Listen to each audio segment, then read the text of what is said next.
Okay, that makes it official. Got it. And because I know we have a few folks who would like to be on today's meeting but cannot, and so thank you, Kelley, for allowing us to do that. That'll be nice. So we can do a quick round of introductions for you, and I'll just start with me. I'm Tom Coy. I'm a retired pastor here in the Northern Neck, and having been in Kilmarnock since 1988 with my church work. To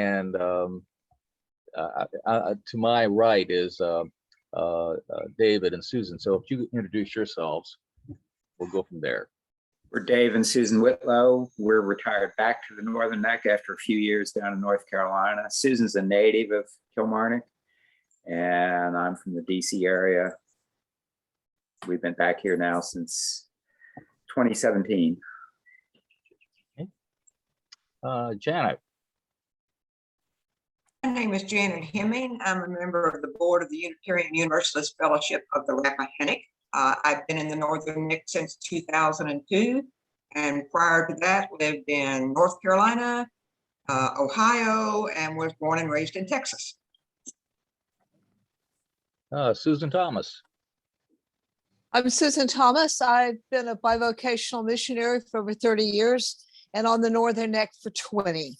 And this racial equity, whatever we want to call it, is near and dear to my heart for a long time. Joan and Bob. Morning. I think you're supposed to introduce yourself. Yeah. I'm Bob Willoughby. Live here in Kilmarnock. I am Joan Willoughby. We've been in the group for a while and really interested in learning more and more about this topic. Jane. Jane Vogel, and I'm at Campbell Church. I'm a retired nurse, and we've been here since '92. We got married and we moved here back then. And Jane's been very active with COVID vaccinations in recent months. Yes, I did labor and delivery nursing and then school nursing, and yes, I spent last several months and doing vaccination clinics with the health department or with Bon Secours or whoever would call me and say come in and work, I would do it. Harriet Dawson. Good morning. I apologize for not being on audio, but I'm trying to reserve bandwidth. I've got a few work issues going on. I'm a retired educator. I guess I'm a retired educator, still doing work for the Virginia Department of Education. This is a topic that's near and dear to my heart because it's so relevant to educators, and a deeper understanding and appreciation, I think, is our greatest hope. So thank you so much for being here. I look forward to your words. And Peggy Hill. I'm Peggy Hill. I'm a member at Campbell Church. I'm retired from just about everything, but this is a very interesting group, and I'm looking forward to it as it goes forward. You can gather, Kelley, that we've been in business for a few months now, and each week we focus on a different aspect of racial inequity and trying to educate ourselves and become more sensitive to the issues that are out there. Treadwell, would you have the honors, please, of not only, well, I think you and Kelley already know each other, but if you could share any words you have about Kelley and how we came to this place, and then maybe Kelley, you could introduce yourself and go ahead and get started. Well, thank you, Tom. And Kelley, thank you so much for joining us this morning. For the benefit of the rest of the group, I grew up in Montrose and grew up going to Stratford Hall and enjoying things there in a very different environment. And a few years back, when we were still living in North Carolina, I kept up with what was going on at Stratford and saw that they had hired Dr. Deetz. And I thought she was, obvious from her resume, she was a very, very, the best person for the job, and a brave person. because of the circumstances around what we're going through as a society. So I was really delighted to read about her hire, and just wanted to thank her for putting herself out there and joining us. And I'll let her do the rest of the introduction, Kelley. Thank you so much. I would like to ask people to mute if possible, just to make sure everyone can hear me as I blab on. Thank you so much, Treadwell, and all of you, and Tom, for hosting and for showing up today. So a little bit about myself. I grew up in Berkeley, California. I'm from a large family. I had African American studies K through 12. So when I came to William and Mary to get my bachelor's degree, it was not weird for me to take a course on Black history. I quickly fell in love with the subject matter, both because of the inner nerd in me that likes archival research and history, but also because I feel like this field, African American studies, African American history, is essential in racial reconciliation. And so it sort of played to both sides of my heart, you know, the nerd side of wanting to do that really hard academic work, but also the side of me that's very passionate about racial justice and racial healing in this country.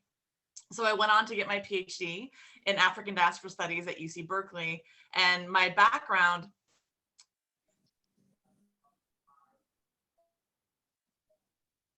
What did you just do? Didn't do anything. Nobody can hear.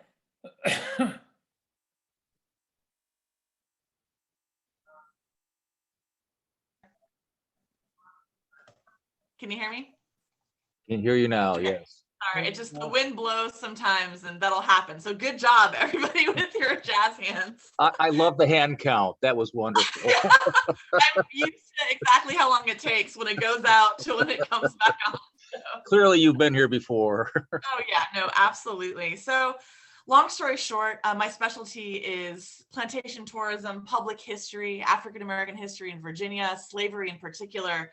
And I was actually brought out to Stratford Hall to give a couple of lectures years before they hired me. And when Charlottesville happened, the former president, President John Bacon, felt a dire need to have somebody like myself come and really address how we're telling the story of Stratford Hall. And so he hired me in, was it June of 2018? And I hit the ground running. The stories at Stratford are one. We have not stopped telling the story of Robert E. Lee and of the Lees in general. The women's stories are now coming up and being told alongside the stories of the very important men, as well as making room, adequate room, for the stories of the enslaved. So my particular way of dealing with history in a place like Virginia, that is a purple state that has all different kinds of political diversity and opinions on things, is to make sure everyone's story is on equal footing. I believe that anyone can have their hero as long as they understand who that person is, right? So representing someone like Robert E. Lee, honestly, is as important as telling all the stories of the enslaved. Once you see that full history, then I think people are better prepared to make an opinion or a judgment on who these people were and how we should then memorialize them. So I'm going to go ahead and launch into my talk. What I want to show you today is sort of the importance of place, the ways in which public history sites, historical sites, plantation sites like Stratford Hall can do the really hard work, the hard lifting of racial reconciliation through storytelling. And I'm going to show you how I've done that through exhibit, through tours, and through objects. So I'm going to go ahead and share my screen here.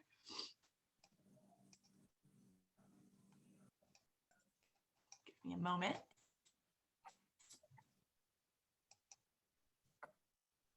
All right, can you all see that?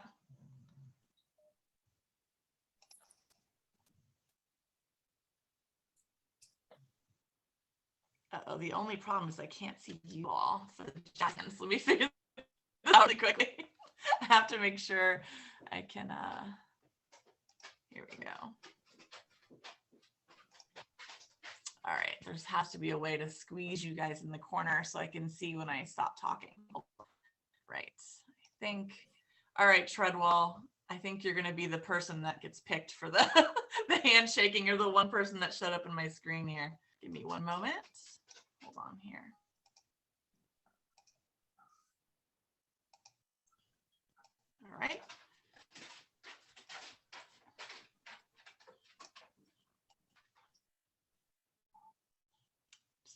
moment here. Make this make better sense.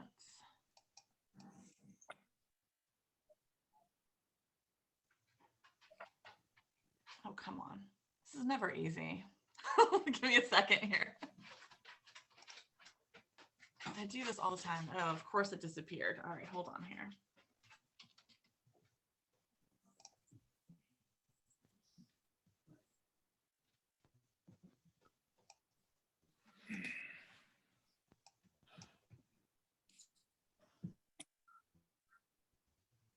All right, I'm gonna go ahead and just keep it small screen just to make sure I can still see the Zoomers for the handshakes. So today's talk, I'm going to be talking about some of the objects that we're using, the ways in which we're engaging with different communities to tell a more broad history, with the sole purpose of having a better, more honest history at Stratford Hall, but also to start the process of racial healing on the site. So as you all probably know, Stratford Hall was established in 1738 by Mr. Thomas Lee. He and his wife, Hannah Ludwell Lee, were the sort of masterminds behind this stunning Georgian house, which is one of the most important homes, architectural homes in America. And it was also built by 70 enslaved Africans. And so right here in the way that I'm saying, we've switched the narrative from Thomas Lee built the house to Thomas Lee orchestrated the building or directed the building of the house, because he absolutely was the person who established Stratford, but the people who actually built it were the 70 enslaved Africans that were brought from Senegambia, which is present-day Senegal, Gambia, Ghana, and St. Helena Island. They worked alongside indentured laborers who were white skilled laborers in Virginia, and they all came sort of in a sort of collision moment in 1738 at this very important site. Oh, gone, sorry. It's going really well. So the first thing I did when I got to site is I looked at what we had, right? What kind of stories are we able to tell with the material that we have on hand? The former people that worked there that are no longer working at Stratford pretty much told me that we didn't have any information. We can't tell the story of the enslaved because their stories don't exist in the record. And I feel like that's a very valid point if it's true. At the same time, I think that there's ways to build out stories with the records that we do have. Such as the inventory. So we're lucky enough at Stratford to have actually a significant number of inventories from the different eras of the Lee's occupation. And in these inventories, they list the names of the enslaved people, their age, their value, and what their occupation was. So very quickly, we're able to start talking about a man named Caesar, who was the chef, Caesar Jr., who was the postilion, Nan, who worked in the house. These people have literal place in this house, in this story. And this was the very beginning of sort of taking their stories and sort of sewing it into the larger narrative. In addition to what we had written, which was slim, but it was there, we were able to use other records. We're able to use archaeology, for example. There's been 40 plus years of archaeology done at Stratford Hall. And what that means is that the objects that the enslaved people used were then discarded and put into trash pits. Those objects tell their stories. The same way that if someone went through your garbage today, they would be able to tell a lot about you that wasn't written down in the actual record. You know, things like your birthday and your occupation, your social security number, all of those things are important in telling the story of an individual, but it really is more sort of compelling if you bring in the material culture, if you bring in the objects that speak to their culture, their history, what they valued and what they lived with every day. I also used foodways as a way to, and foodways is the study of food and what we eat and how we eat it. And that's very much a part of my specialty as well. So looking at the ways in which food was coming from West Africa, food was coming from the Caribbean, and that people like Caesar were able to take all these different ingredients and make what became American cuisine. So, you know, there's lots of different avenues that you can look at the history of a site that gives sort of space for the stories of the enslaved to be told and respect for their history on site. I've also been doing some oral history and also engaging very deeply with the descendant community. Stratford is lucky in that the descendants of the enslaved actually live in the area. They haven't left. Some of them have, of course, but a large number of descendants that are in the area that are able to have a part in the storytelling effort at Stratford. So one of the things, besides the tours that I completely revamped, and just so you know, all of you will be getting free tickets to Stratford at the end of this. I will arrange at least for 2 each for all of you to be able to come out and experience our new tour sort of, experience at the site. But one of the things that we're really, really proud of and took about 2 years to complete is this new exhibit, which I also would love for you all to come out and see. It will be opening formally in October. I will give you a behind the scenes tour before then if you wish. This exhibit was done all in-house. So Amy Connolly is our curator.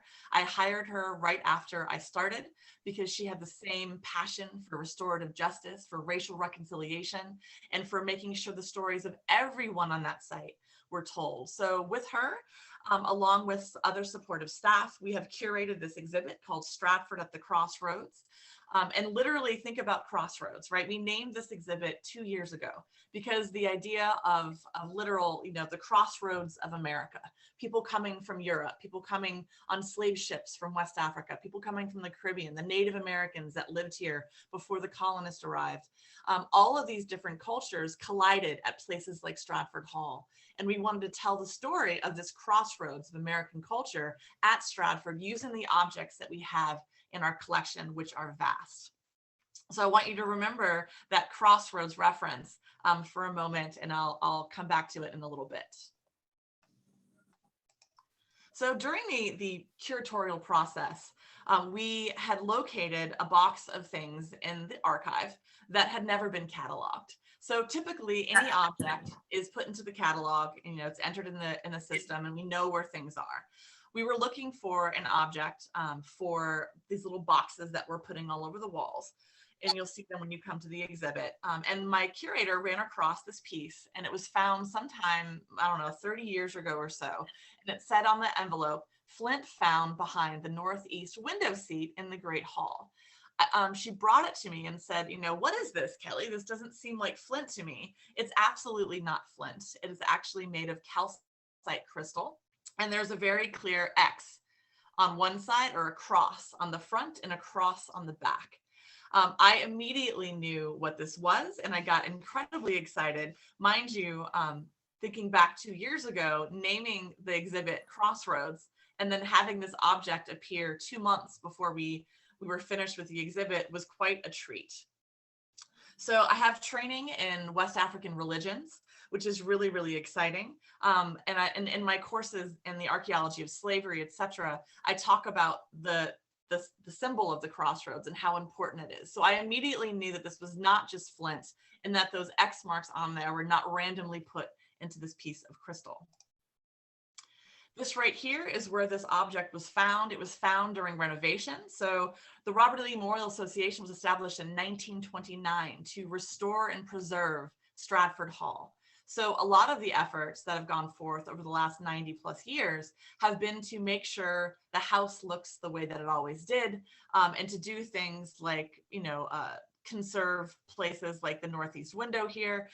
And I think it was in the 1980s or so when they took the windowsill off and they were fixing some of the rot in the wall, that is when they ran across that crystal. And according to the preservation director, in order to get that crystal into that wall, you would have had to take all of those panels off of the wall, which means that, in my opinion, that crystal was probably placed during the period of construction of the house.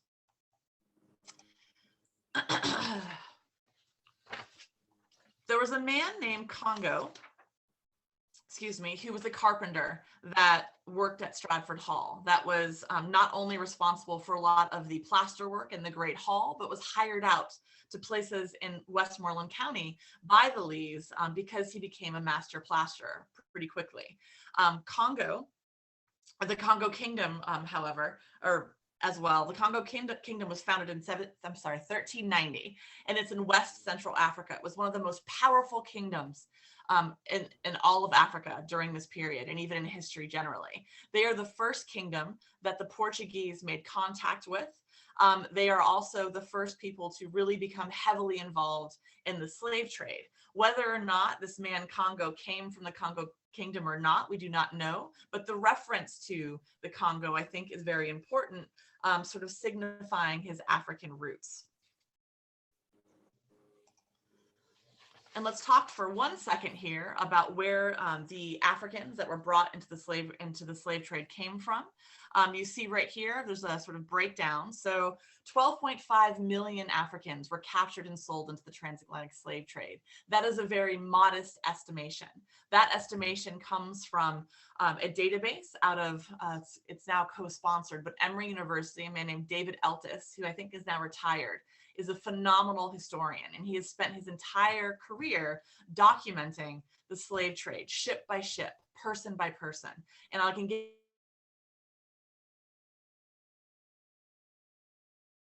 and his huge team has given us a pretty firm number of 12.5 million.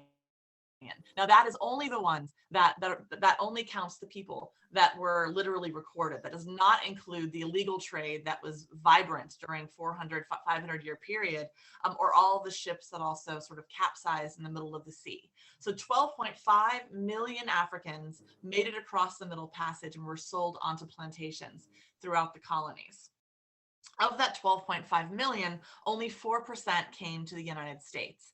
And that is a significant statistic because of the cultural sort of transitions and sort of transfers that happened from West African culture to the colonies. You see places like Brazil that they were, you know, the Portuguese were in first and out last. The African culture is so tethered to Brazilian culture that you almost can't see anything else. When you get to America, British North America, places like Virginia, with only 4% of those 12.5 million coming, that African culture is a lot more covert. You have to really look for it. It is hidden more because there was just significantly less Africans here in the colony than there were other places. So going back to Congo and going back to sort of skilled laborers, one of the things that we make a very intentional point of doing is talking about these men, women, and children who had skills before they came. There's a very typical narrative in history, especially at plantation sites, of presenting these Africans as blank slates, as unskilled laborers that somehow were saved by slavery and saved by the plantation complex. That is completely untrue.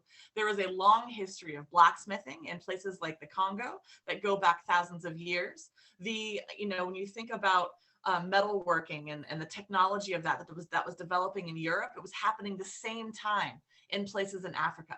And that is a very important thing to note because it gives African people of African descent, this connection to that history as well. And it really raises the sort of sophistication of those cultures in ways that helps offset some of the racist sort of tropes that are built around them being sort of unskilled blank slates as they got here.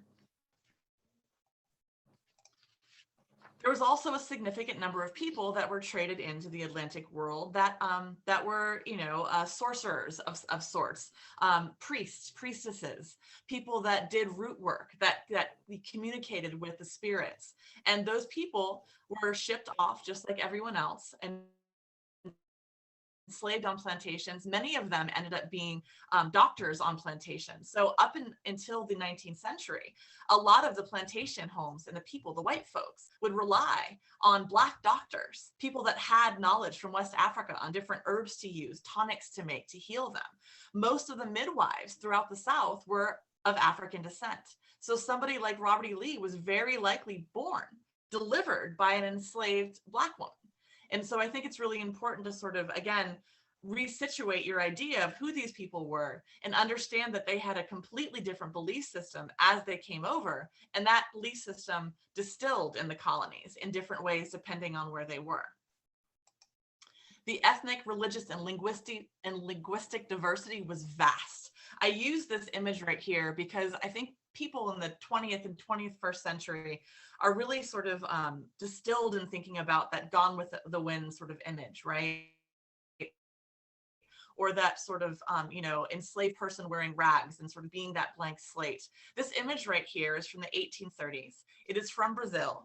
And it shows the different ethnicities of these women that were enslaved in Brazil in the 19th century and the different tribal markings and decorations, adornment that they have in their hair. Now, again, as I mentioned earlier, in places like Brazil, those African sort of cultural markings were very much kept intact in ways that didn't happen in places like Virginia. But the people that you see, these women that you see on this slide, represent many of the women who were in West Africa before they were brought over on the slave ship and then giving a sack to wear. So really giving dignity to these women that were enslaved on these plantations, and understanding too that they took every chance they could get to take a button that fell off of someone's clothes and make it into a necklace, to do their hair in ways that gave them dignity. So part of what we're doing at Stratford is, yes, we're talking about the institution of slavery and how bad it was, but we're also elevating them as human beings, them as dignified people, as people that loved, that had families, that did all of that despite the fact that they were enslaved. So the African diaspora, as I mentioned before, is literally the disbursement, the forced migration of African people. And it was definitely a game changer in terms of Virginia history. And we are telling that story firmly at Stratford Hall. So in the colonies, these different African people, and I said that they were very diverse. Sometimes a ship that was leaving, say they would leave Liverpool, just like the one that came to Stratford. That ship went from Liverpool to Senegambia, picked up a significant number of people there, some of which who were Muslim, and also others practicing traditional West African religions. Then they went down to Ghana and picked up more people who were captured and enslaved, who probably practiced another variety of religions, as well as different languages, and then of course stopped by St. Helena before they made their way to Stratford Hall. So these plantations were made up of very diverse African people, speaking different languages, practicing different religions. What they did is they found ways to communicate with one another. So literally the commonalities dominated, because that was the way that they could make comfort in a strange land, in a strange environment. So there's certain things religiously that were passed over, that overlapped, things that they all said, okay, well, I do that too, so we can do this together. It was very much part of that sort of cohesion that happened within these enslaved groups.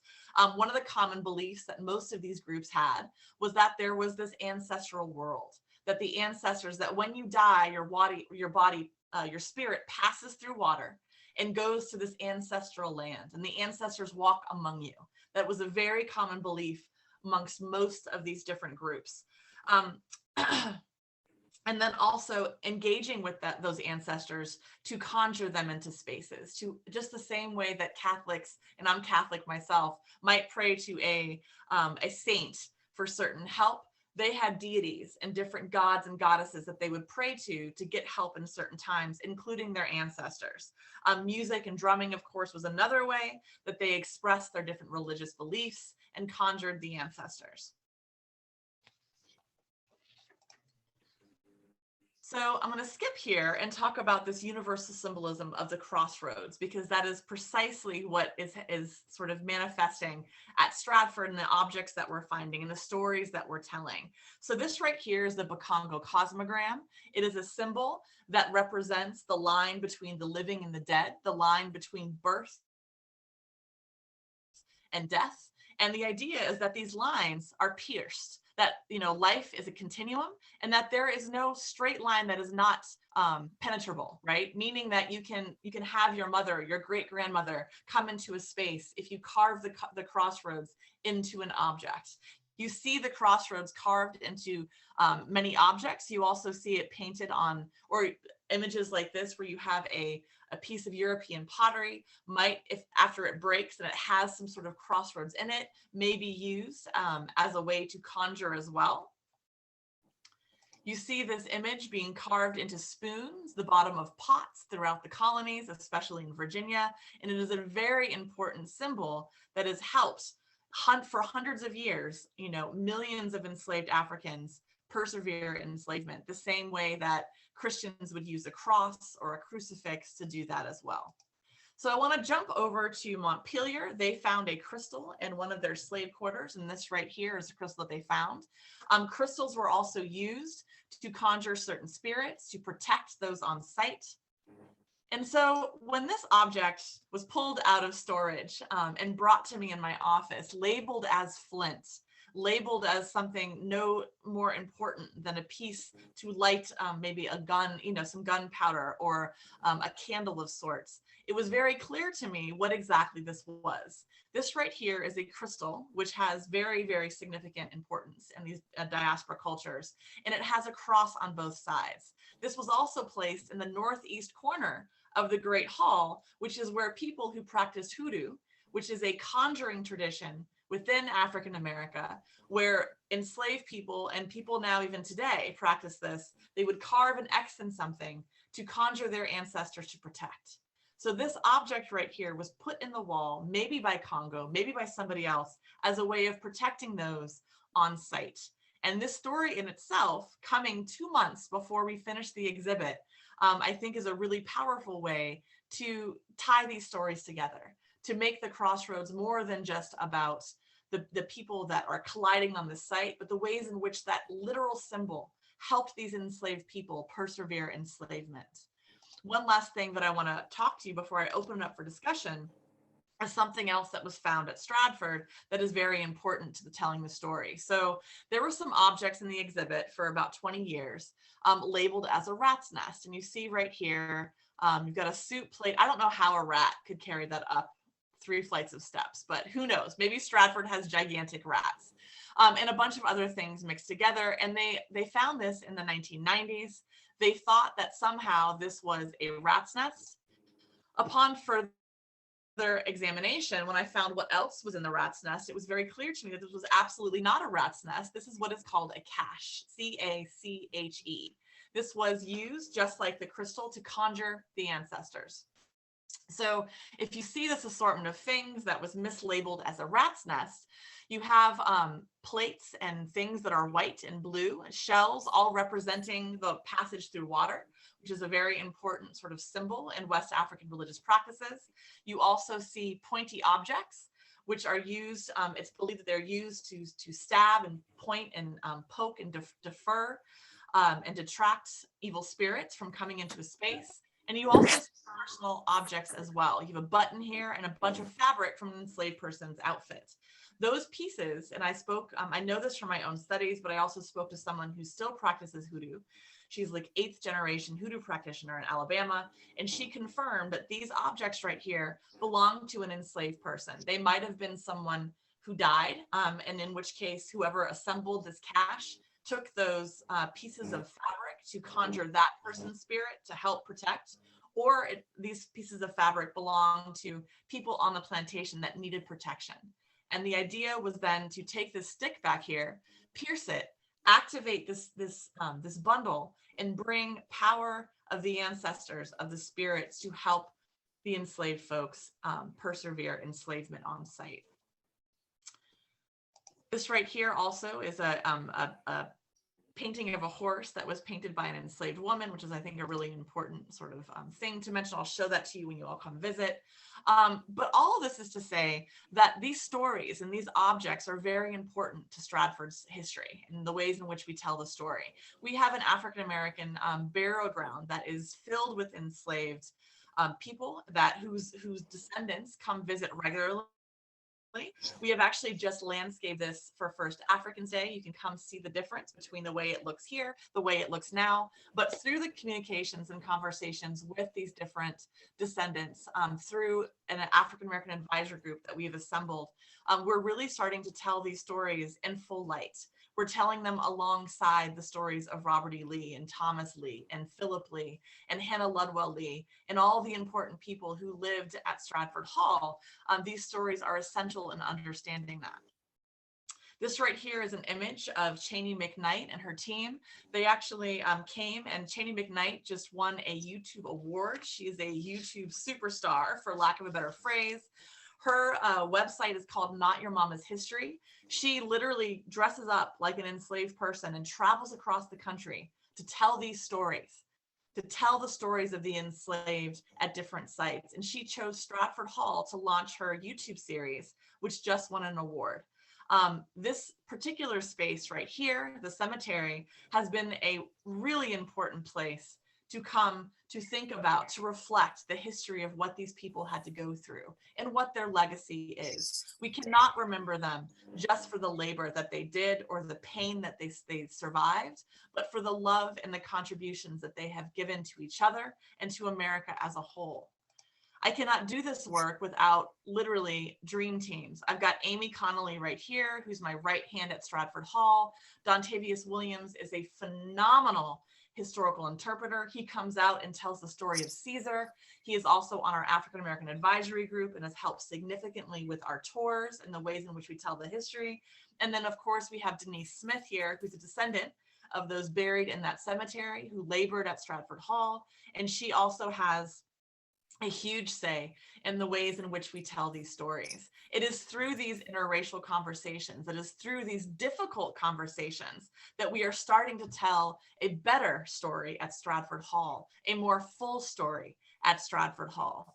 And all of this culminated, and I can't even begin to tell you how absolutely moving this day was on the 17th of July to commemorate the 70 enslaved Africans who were brought to Stratford Hall, not by their choice, in 1738 on July 23rd.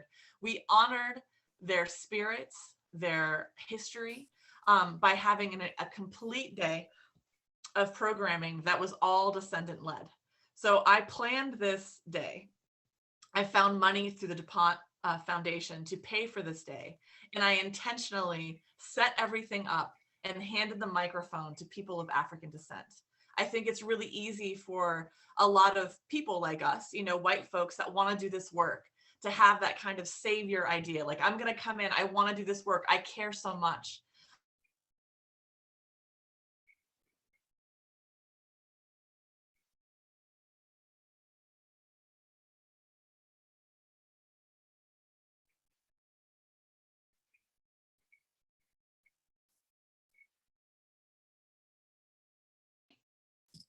Am I back?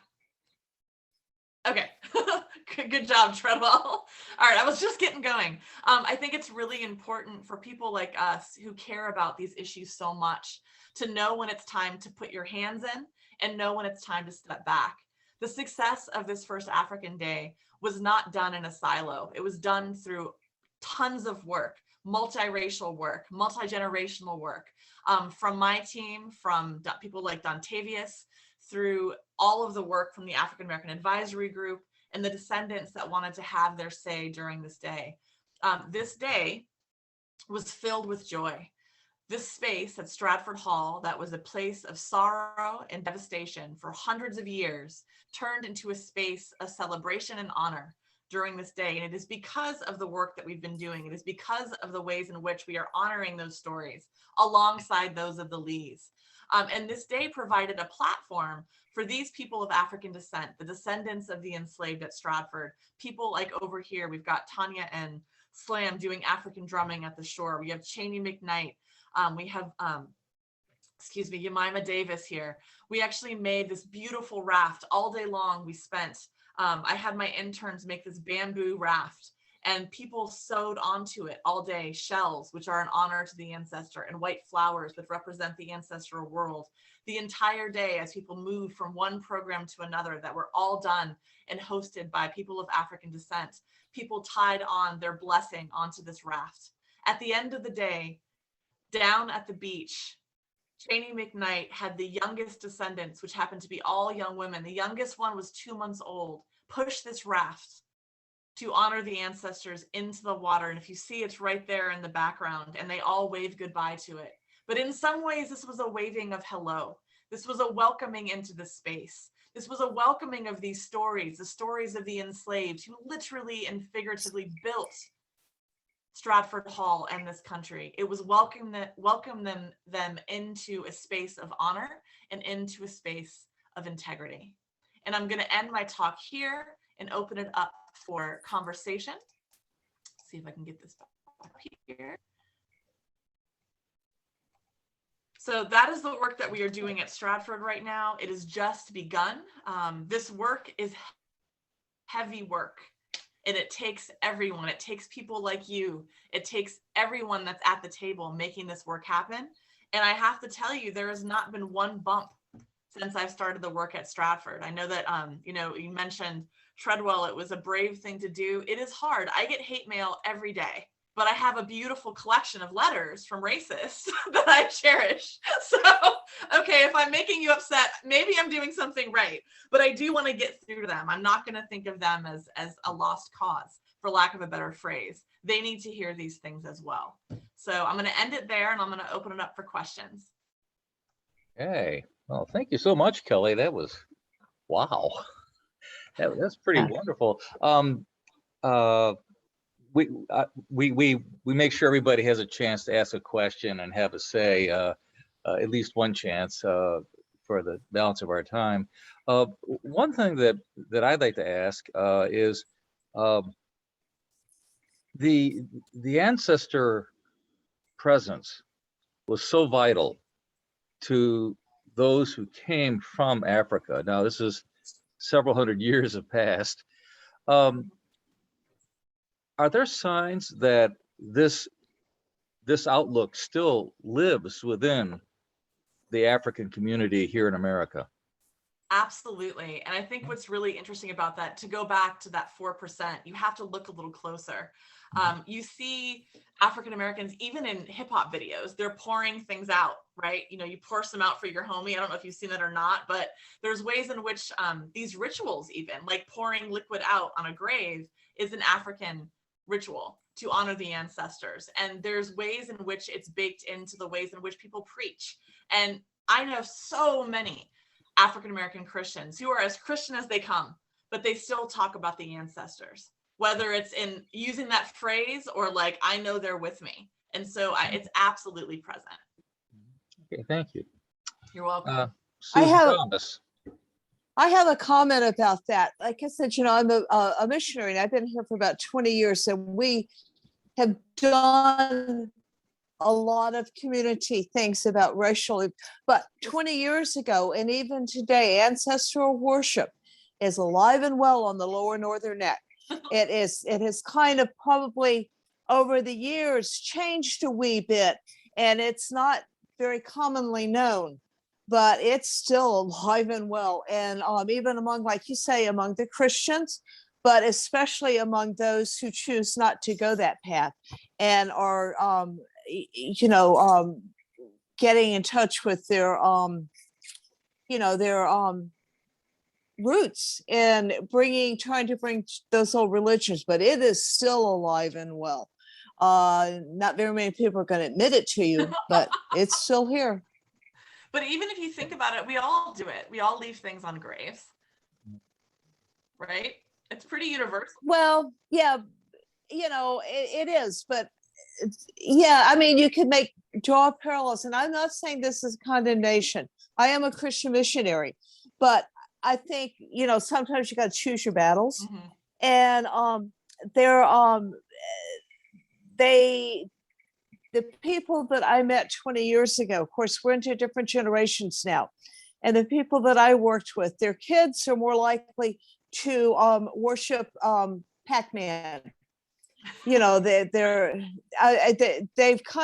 into a whole new cyber thing, but at the root. And some of it was in direct defiance and maintain that direct defiance to the Ku Klux Klan, because there is still an active Klan here. Mm-hmm. So they're source of power. Mm-hmm. All right. Thank you. Other questions for Kelley?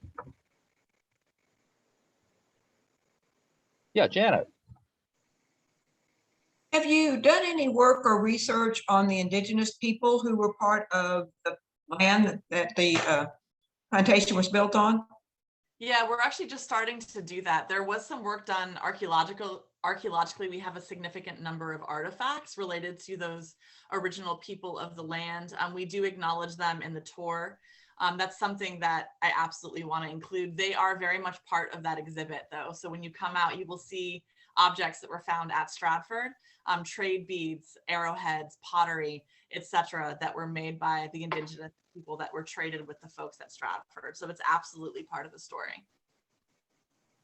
The folks over at Minokan have made that a big focus of their work as well.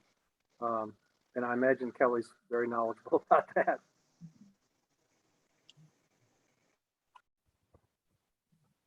And I would love I'd to, all of you, I will give free tickets to. So just let me know who wants to come out Oh. and we'll roll the red carpet out and let you all see the site and the new interpretation. Suzanne's got her hand up.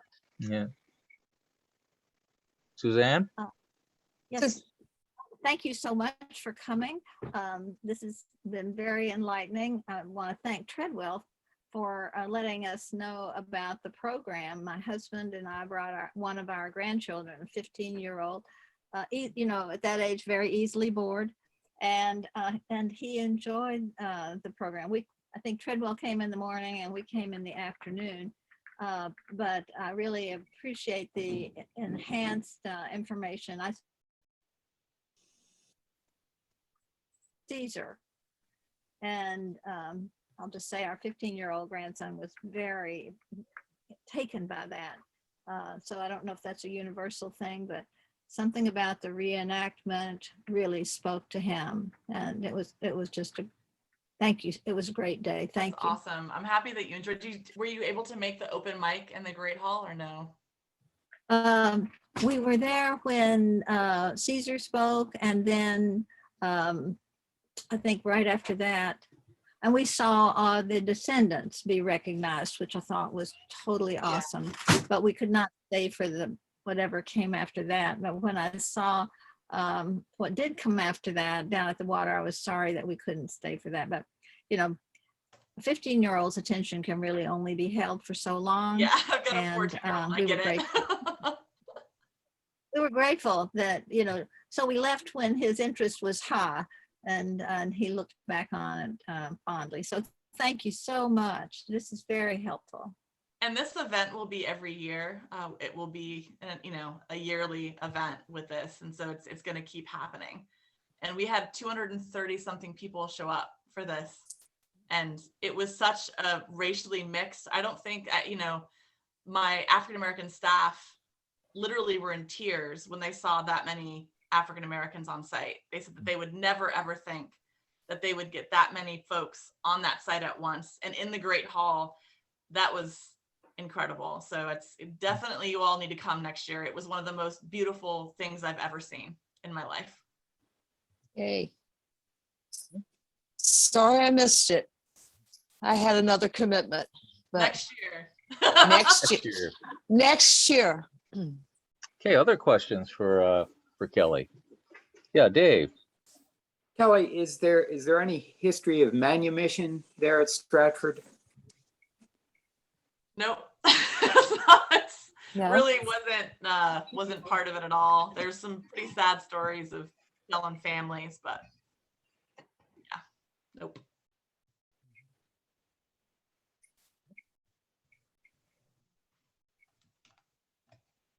Did someone say that there would be videos on YouTube related to this, or that there'd be videos available later? Yeah, so we're actually we're having like a 20-minute sort of small documentary done with the day. So that'll be ready in the next couple of weeks. It's in editing right now. So you'll be able to see the essence of it. And I think it'll be very powerful. And I'll get more letters from people.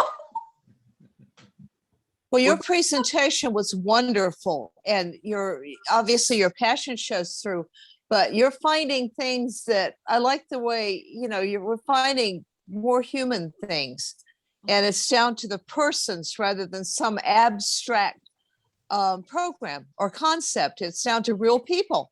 Yep. Thank you. You're welcome. And as an archaeologist, I feel like that is the most sort of effective way at getting these stories told is through objects. We all have stuff, right? The same thing too, Suzanne, you mentioned Caesar in the kitchen. You know, I have a book on enslaved cooks and food, and I give talks on it all the time. And people racists come to my talk because they want to hear about cookies and puddings. And then they end up getting a nice 45-minute lecture on slavery. And so I feel like there are things like food and objects that can bring people to the table in ways that larger, let's talk about the institution of slavery. Let's talk about large ideas. The average American doesn't care about that, unfortunately. So I think that there are multiple ways that you can bring people to the conversation, and that's definitely one of them. Well, and you're also speaking to today's people, not only just the descendants, but all the Blacks that are around. It's like, I love the thing you did with the clothing. Yeah. That was just like, well, yeah, and everything to counteract that Gone with the Wind image. Thank Everything. you. It was so much more diverse, and those things don't last, but No.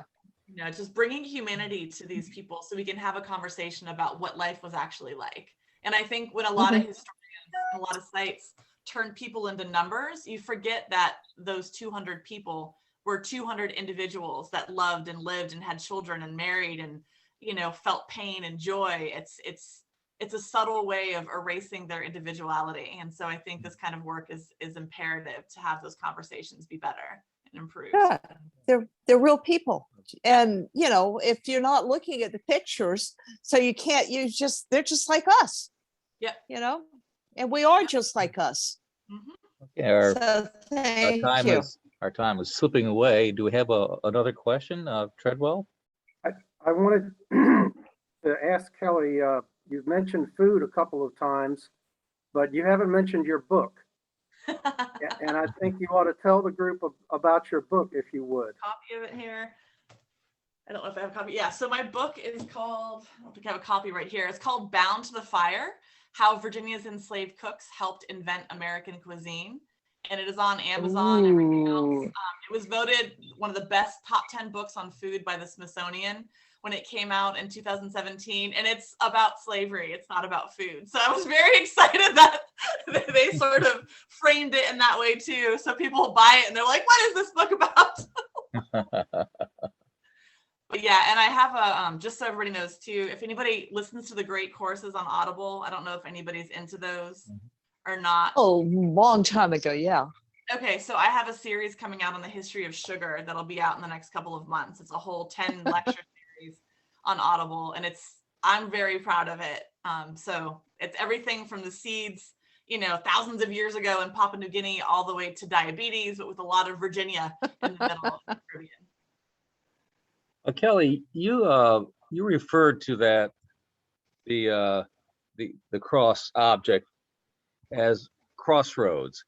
Now, is that how the African community referred to it, or They is would that? have called it a Bakongo cosmogram or crossroads. If you think about the story of Robert Johnson, the famous blues guy, told his soul the devil at the crossroads. So that word was used and is used in so many ways. And again, referencing 1990s, Black music, there were songs about the crossroads, all about the ancestors, but people didn't know what it was. So it's, again, you have to look a little closer and you'll see it. Yeah, interesting. I didn't know that. about the music. Thank you. Yep. You see it everywhere. When I used to teach these African diaspora religion courses, I would have, 100 and something people in my class, and a lot of them were from Africa and African Americans and et cetera. And they all were like, oh my God, we do this. I didn't know this was an African thing. So there's a lot of layers to that sort of practice that are just baked into things. You just have to know what you're looking for and you see it. It's pretty cool. Do you have a book about that? I don't, but I'm actually, well, you'll see. I'm writing my next book and I'm pretty excited about, I'll tell you what it is. So there were 2 enslaved African witches in Salem. So I'm writing a story about them and I want to make it into a film. So that's my next project. I'm starting next week. I go to Barbados to start the research because they came from Barbados. Whoa, cool. Yeah. So I'll be looking at, I'll be contextualizing it in all of the West African religion and sort of looking at the transcriptions of the trials to see if any of the things they were accused of doing were actually West African practices. Yeah, you're going into an interesting culture down there. Yeah. I spent a lot of time in the Bahamas, so it's not a little bit further up, but same population. Yeah. I love Barbados. It's one of my favorite places in the world. It is And their pretty. cemeteries are so African in the ways in which the altars and all. I just love it. I absolutely love it. Well, Kelley, we've pretty well come to the end of our hour, and I think we've all been kind of blown away by your enthusiasm. And now, in the last 20 minutes, we're learning about your productivity. So the one question that's on my mind, and I don't expect an answer. I'm just wondering, do you sleep at all? I sleep very soundly about 7 hours a night. So yes, I do. Wow.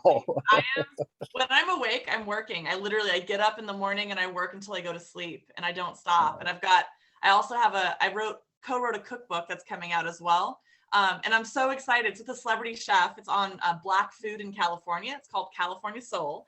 And Alice Walker is writing the intro, and I almost died. I found out last week. She just asked for a copy of my book, and I was like, I was like shaking as I was writing in purple ink. You know, like the color purple is amazing. So yeah, no, I'm a hustler and a half, but I do this because I'm passionate about racial reconciliation. This is what drives me. And I think all of you can understand the passion that can come with that. And when you see the work that you do and how it can actually affect change, I can't get enough. I cannot get enough.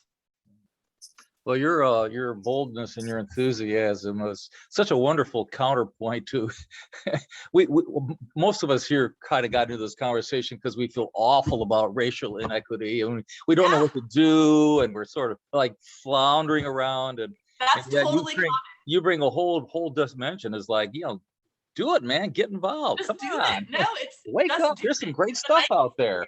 Yeah, absolutely. And I think most people are like, they're passive. They feel bad. They feel guilty. Guilt doesn't do anything. Yeah. Passion does something. Action does something.